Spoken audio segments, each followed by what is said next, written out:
paths, always at each other's throats.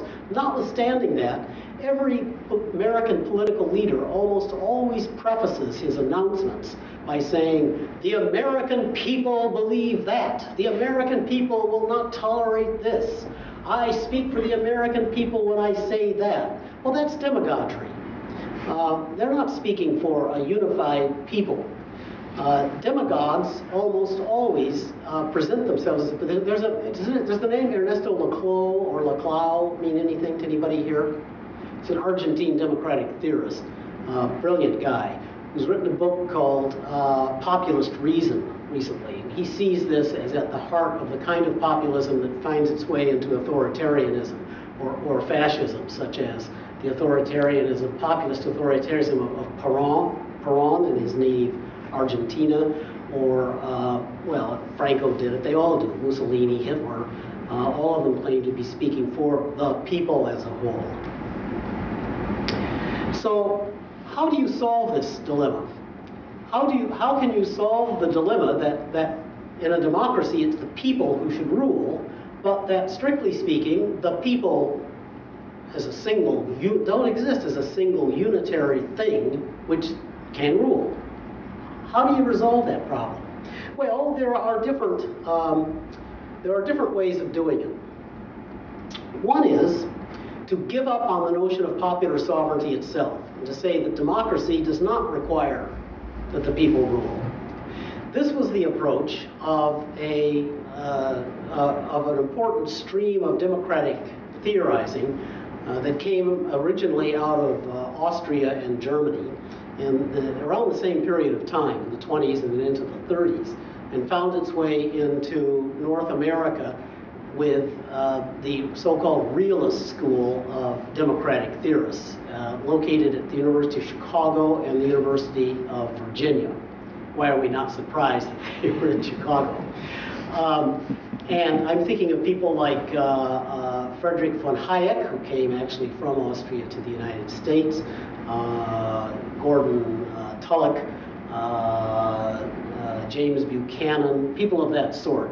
When I was a young student of political science, this is all we were taught. These were the only people that we learned democracy from. The most important figure in it was an Austrian named Joseph Schumpeter. Joseph Schumpeter observed the second part of the dilemma, that is that in, say, an electoral process, you get lots of people with lots of different ideas coming into it. They may even end up agreeing, like they might vote for the same thing, but very often for very different reasons. They don't have the same reasons. Very different values can lead to the same voting for the same policy or the same political leader. So therefore, the notion of popular sovereignty has no meaning whatsoever. And we should be realistic and view democracy as, and this is a quote from him, nothing but, democracy is nothing but the ability of elites to compete with one another for the popular vote.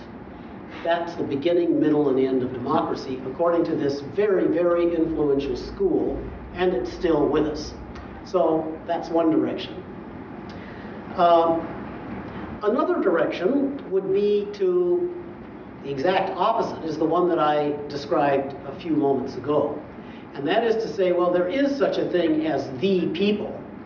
And what you have to look for is not kind of sociologically to try and figure out what it is that the people are, where they are, what they think. But you have to look for their personifications. There is such a thing as the people, and as such, a unified public, and it gets personified. It gets personified typically by strong leaders. So this is the demagogic, proto-totalitarian approach. So there's two of them.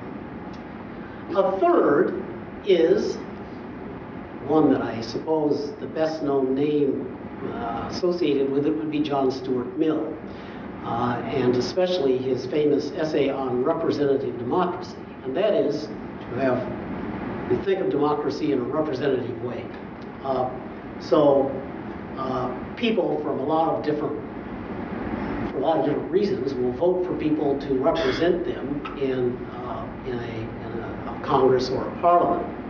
And then those people are expected both to represent the specific interests, which would be quite varied of all the people who elected them, but they, at the same time, and it's a balancing act, they're expected to represent the public good as well. That is, the interests, whether everyone recognizes them or not, that everybody actually has. They have to look after things that are required by everybody in the society, maintaining health and transportation and education and all the rest of it.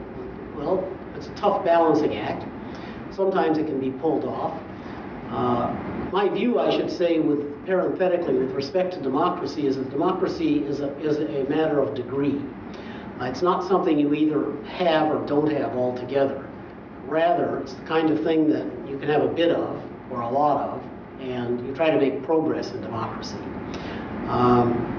The good news, from my point of view, is that given a choice, people will prefer democracy to other systems. That people would try to interject some degree of democracy into their daily lives, into their locales, into their nations, etc. The bad news is that if democracy is a matter of degree, it means you've always got, or almost always have a little bit of it, but nobody has very much of it. There's not very much democracy in Canada. There's not very much democracy any place in the world, as far as I can see. All of us have a long way to go. Nonetheless, how is this progress to be made in a representative system? Well, it's made by having representatives that, as I say, both represent particular interests, but also general interests. How does that get structured? How does that happen? Well, there are two basic models for it. One is the American system of checks and balances, which functions best within a presidential environment because you've got a division of powers as amongst the judiciary, the legislative, and the presidential. And the other is Westminster parliamentarianism. Those would be kind of the pure ideal types. And then there's a lot of sort of mixed modes and approximation skills to things in different parts of the world. Now, they each have advantages and disadvantages in terms of solving the dilemma to which I referred. The advantage of the American system, I think also that democracy is a contextual matter. It's not like there's one form of democratic practice that is best or appropriate in all circumstances.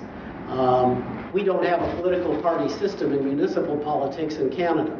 And I think that's a good thing and a healthy thing, and it's in the interest of democracy that we do not have a political party system in municipal politics.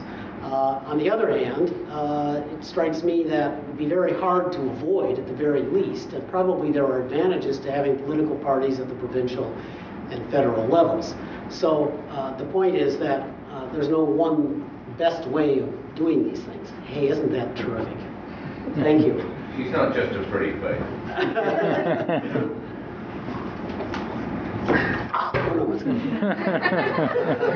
No, you're not. Name's not Stephen Harper. I'm defending parliaments here, so maybe that was it. That being said, there are advantages to the American system because it has checks and balances structurally written into it.